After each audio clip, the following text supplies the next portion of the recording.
कि राशिद शरीफ आप बार बार ये बयान देते हैं, आप बार बार जब भी मेरे डिबेट में बैठते हैं तो इस बात का जिक्र करते हैं कि हिंदू धर्मगुरु बांटने का काम करते हैं, हिंदू धर्मगुरुओं की तरफ से उकसावे वाले बयान आते हैं। तो ये जो मौलाना है अरशद मदनी, इनका बयान आपने सुना, इनकी तरफ से क्या बयान दिया गया, इनकी तरफ से क्या कहा गया, सुना आपने राशिद शरीफ जी? बिल्कुल सुना मैडम, बिल्कुल। इसमें गलत क्या है? इसमें गलत क्या है बताइए आप मेरे को। नहीं गलत पहले क्या आप है? बोलिए, अगर फिर हम बता दूंगी। इस्लाम पे अगर जीना चाह रहे हैं, इस्लाम पे मरना चाह रहे हैं, इसमें गलत क्या है?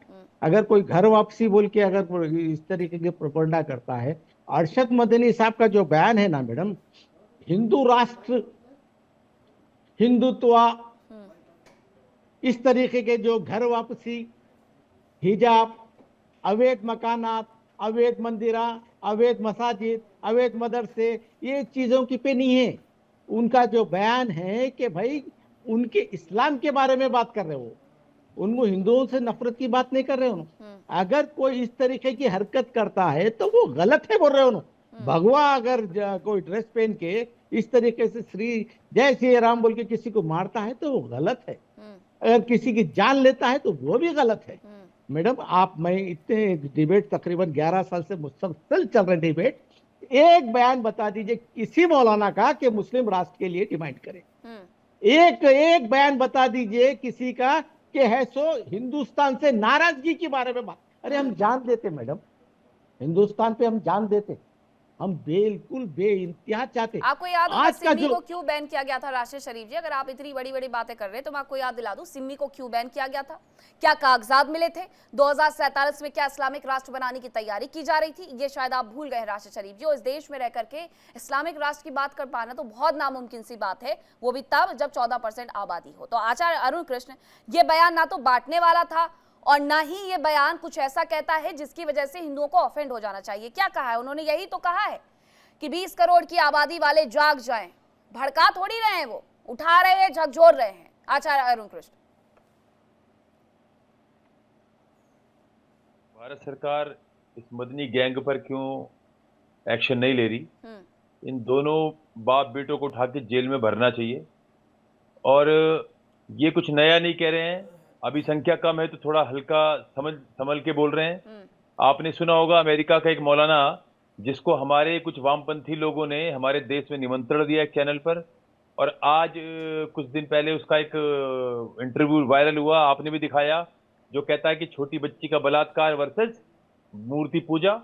तो उसने बोला कि मूर्ति पूजा सबसे बड़ा गुनाह है, छोटी बच्ची का बलात्कार होता रहे तो होता रहे। अरे ये मूर्ति बयान बांटने वाले हाँ, थोड़ी है, ये हाँ, बयान ये तो बांटने बड़े वाले प्रेम थोड़ी है। वाले आचार्य हाँ। अरुण कृष्ण ये तो जोड़ने वाले हैं। कैसी बात कर रहे हैं आप? लेकिन जैसे ये वामपंथी कीड़े बजबजा जाते हैं, जैसे अगर कोई ने हिंदू नेता मिल जाए, लेकिन वो क्या कहता है, बच्ची का, सोचिए कितना संवेदनशील था वो, कि बच्ची का बलात्कार अल्लाह माफ करता है, अल्लाह बड़ा दयालु है बच्ची के बलात्कार में, लेकिन जैसे ही मूर्ति पूजक की बात आएगी उसको अल्लाह कभी माफ नहीं करेगा। ये मदनी गैंग जो है, इनको गिरफ्तार करके इनको ऐसी काल कोठरी में डालना चाहिए। आप याद रखिए, कोई मुसलमान अच्छा है बुरा नहीं होता, या तो मुसलमान सच्चा मुसलमान होता है या सच्चा इंसान। जो सच्चा इंसान होगा वो कभी सच्चा मुसलमान नहीं बन सकता।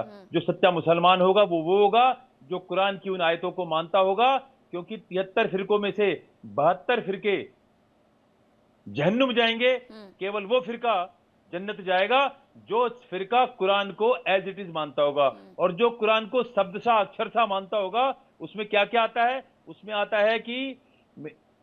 है कि मुस्लिम औरत आधे दिमाग की होती है, बाकायदा लिखा हुआ, आप कुरान पढ़ के देख राहुल लीजिएगा। लाल जी से जरा तो पूछ लेती हूँ। राहुल हाँ, लाल जी, जब इतने बयान आते हैं तो उसके बाद उसे डिफेंड करने की कोशिश की जाती है। क्या कहा उन्होंने? गेरुआ कपड़े और माथे पर टीका लगा करके लोग नफरत फैला रहे हैं, जो लोग कुर्सी पर बैठे हुए हैं वो नफरत फैला रहे हैं, जो लोग घर वापसी की बात कर रहे हैं वो लोग नफरत फैला रहे हैं, मजहब को निशाना बना रहे हैं।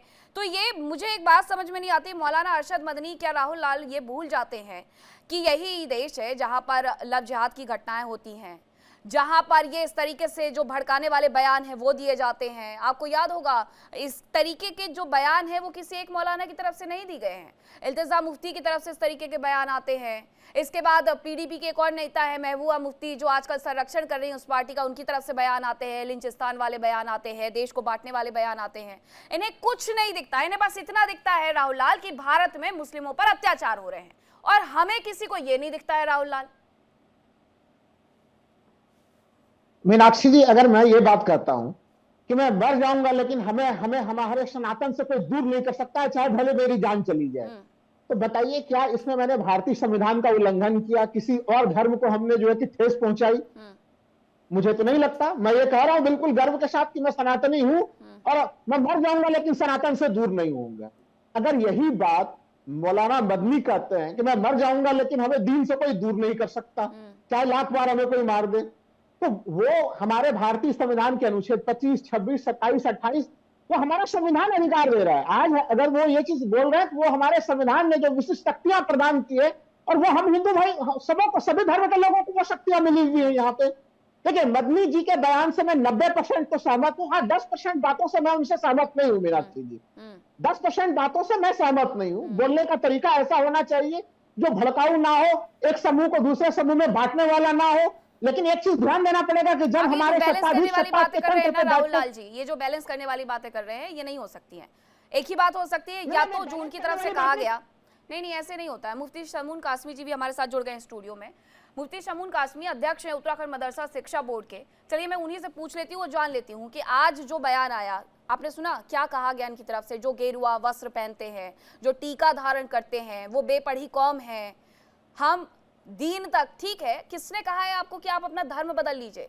इस देश में तो मुझे लगता है मुफ्ती साहब कोई नहीं कहता है कि आपको मुसलमान से हिंदू बनना पड़ेगा, ऐसी कोई घटना है क्या मुफ्ती साहब? लेकिन ये जरूर भड़काने वाले जो बयानों का इस्तेमाल करते हैं, शब्दों का इस्तेमाल करते हैं, लहजे का इस्तेमाल करते हैं मुफ्ती शमून कासमी, उस पर तो सवाल पूछने चाहिए कि आखिरकार एक हुजूम को बैठा करके ये बताना क्या चाह रहे हैं कि एकदम कट्टर हो जाओ? देखिए मीनाक्षी जी, देश और देश के जो हित हैं वो सर्वोपरि हैं। हमारी धार्मिक पूजा पद्धति जो है उसके अनुसार हम अपना कार्य करें, और जिस नाम से भी उस मालिक की हम पूजा करते हैं, इबादत करते हैं, उस पर यहाँ कोई प्रतिबंध नहीं है। आपको संविधान ने आपको अधिकार दिया है, इसी संविधान ने आपको अधिकार दिया है। मैं तो ये बात कहूँगा कि देश के अंदर 60 साल तक एक बड़े दल ने राज किया, यानी कांग्रेस ने, और ये हजरात जो आज बयान दे रहे हैं ये उनके मीडिएटर के तौर से रहे। और देश के अंदर कौन सा ऐसा खित्ता है, कौन सा ऐसा डिस्ट्रिक्ट है, जनपद है जहां सांप्रदायिक दंगे ना हुए हों?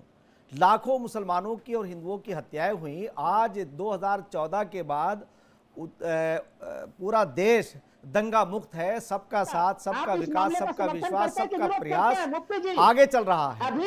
उत्तराखंड राज्य के अंदर हमारे माननीय मुख्यमंत्री पुष्कर सिंह धामी जी, उन्होंने मुसलमानों को मेन स्ट्रीम से जोड़ने के लिए तमाम माइनॉरिटीज को एक माइनॉरिटी प्राधिकरण बनाया, तो उसमें सारे लोगों ने अवैध जगहों पर जिन पर कब्जे किए हुए थे, अगर उन्हें खाली कराया तो इन हजरात ने उस पर कहा कि साहब यहाँ जो है वो तमाम मदरसों को अवैध बता के तोड़ा जा रहा है। ना किसी मजार को तोड़ा गया, ना किसी मदरसे को तोड़ा गया।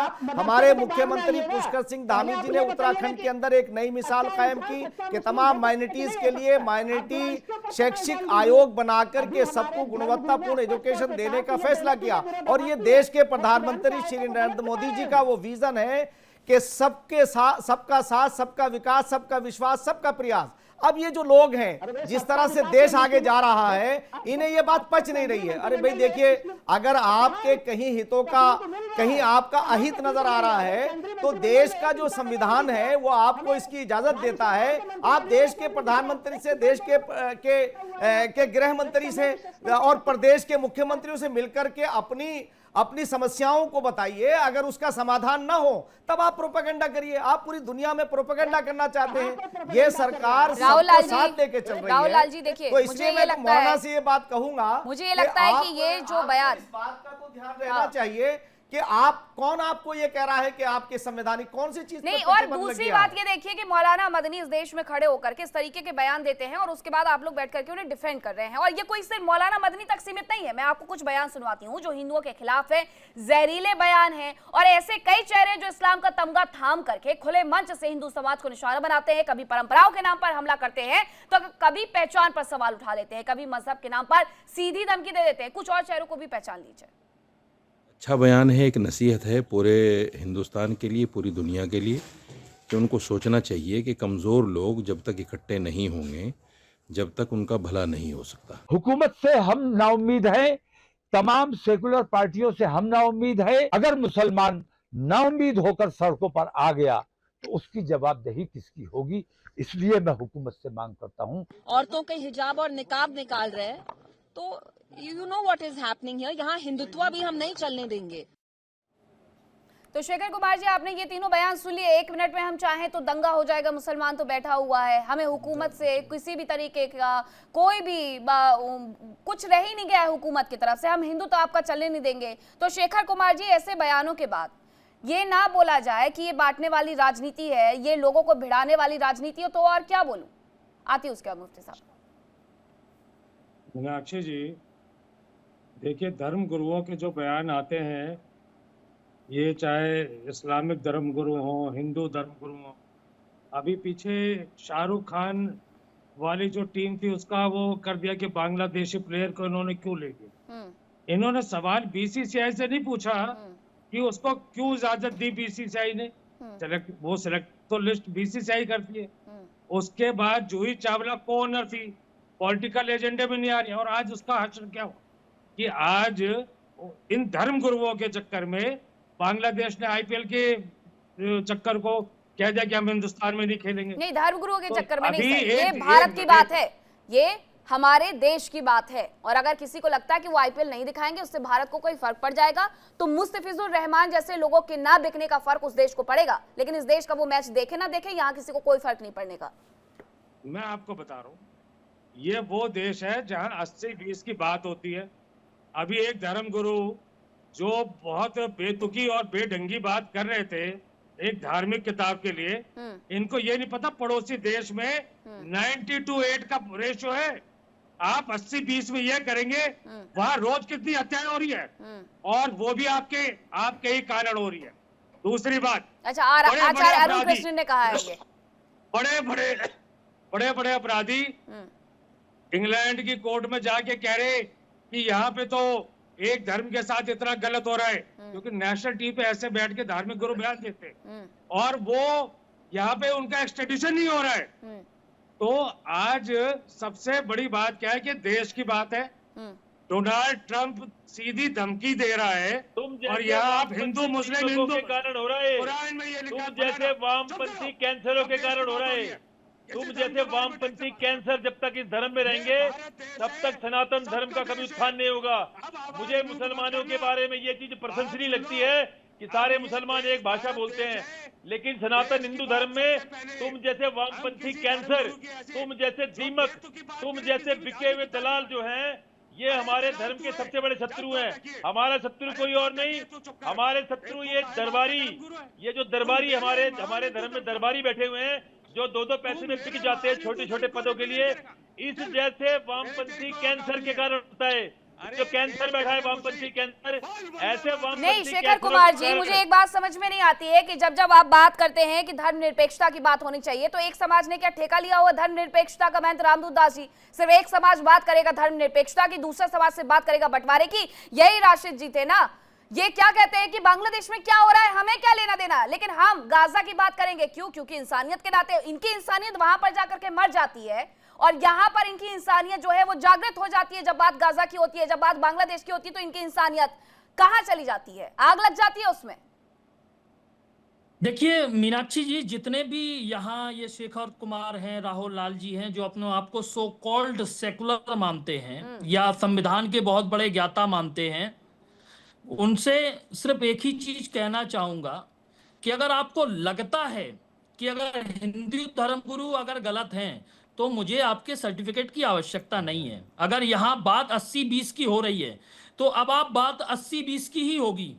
अगर आप इसी तरीके में चलना चाहते, कोई हिंदू धर्म एक ठेका नहीं लिए, सॉफ्ट टारगेट नहीं है कि कुछ भी बोले आप उन्हें डिफेंड करें। शांत रहिए शेखर जी, मैंने पूरी बात सुनी आपकी। मैं बहुत इज्जत करता हूं बुजुर्गों की, अपने से बड़े उम्र वालों की इज्जत कर लेने दीजिए। चीखना चिल्लाना हमें भी आता है और बहुत गंदा बोलना आता है। देखिए, हमें आपसे सर्टिफिकेट नहीं चाहिए, हमें आपसे कोई सर्टिफिकेट नहीं चाहिए। ईश्वर जानता है हम क्या हैं और क्या कर रहे हैं। लेकिन अगर ये अरशद मदनी के बयान के बाद अगर आप नहीं बोल सकते तो वास्तविक आपका जमीर खत्म हो चुका है। आप इंसान भी नहीं है, हिंदू तो कहना दूर की बात है, आप इंसान की कैटेगरी में भी नहीं है। और अगर इतनी सेकुलर राजनीति करते हैं, अगर कांग्रेस के इतने ही पक्षधर हैं, तो जाइए ना इस्लाम कबूल करिए, जाइए इस्लाम कबूल करिए। क्यों बैठे हैं हिंदू धर्म में? क्यों अपने आप को शेखर कुमार लिखते हैं? और दूसरी बात, अगर यहाँ बात यही हो रही है कि हिंदू और मुस्लिम ही करना है सबको, तो अब अगर कोई हिंदू धर्मगुरु खुले मंच से ये कहे कि 80% जागे और ढूंढ ढूंढ के ऐसा करे, तो फिर आपको बोलने का कोई हक नहीं बनता।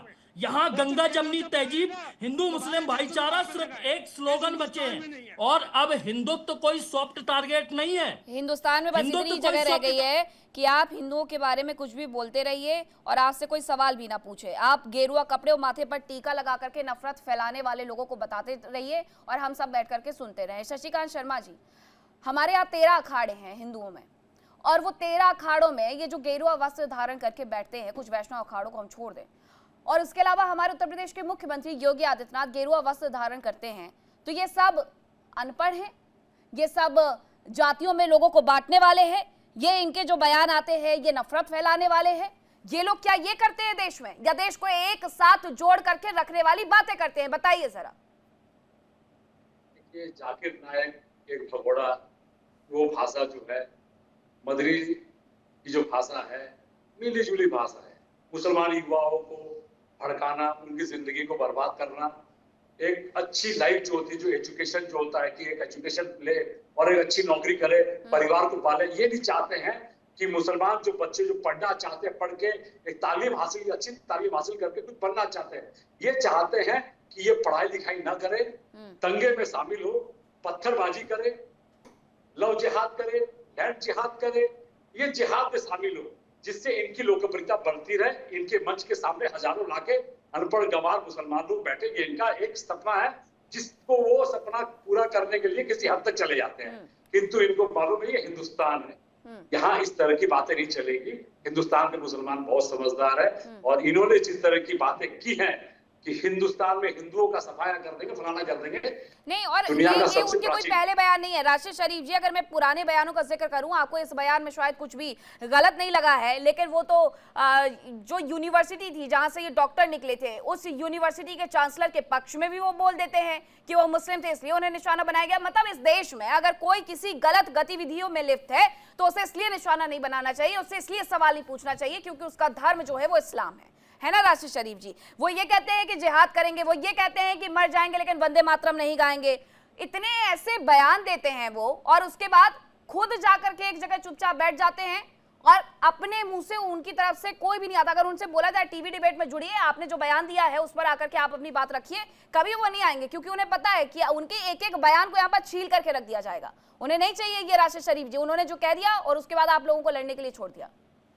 नहीं, मैं ये हमारे शेखर जी से और राहुल जी से बोलना चाहूंगा, सर प्लीज सच्चाई पे मत जाओ सर।